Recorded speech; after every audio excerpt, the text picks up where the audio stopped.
ఒక చక్కని మాట, ఇదిగో మీరు దైవికంగా కొనిపోబడాలి. దైవికంగా కొనిపోబడాలి అనంటే మీ బలము సరిపోదు, దైవికమైన బలము మీలోనికి రావాలి. గట్టిగా స్తోత్రం చెప్పండి. హల్లెలూయా. మధ్యరాత్రి ప్రజలు కల్లోలమవుతున్నారు.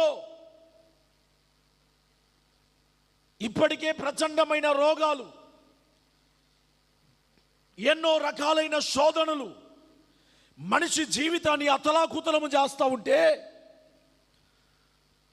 భక్తి తగ్గిపోతూ ఉన్నది చాలామంది జీవితాలలో.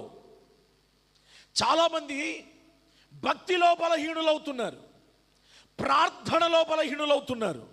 వారందరినీ చూచిన నా దేవుడు అంటాడు, రేపు బలవంతులే దైవికంగా ప్రభు సన్నిధికి కొనిపోబడతారు.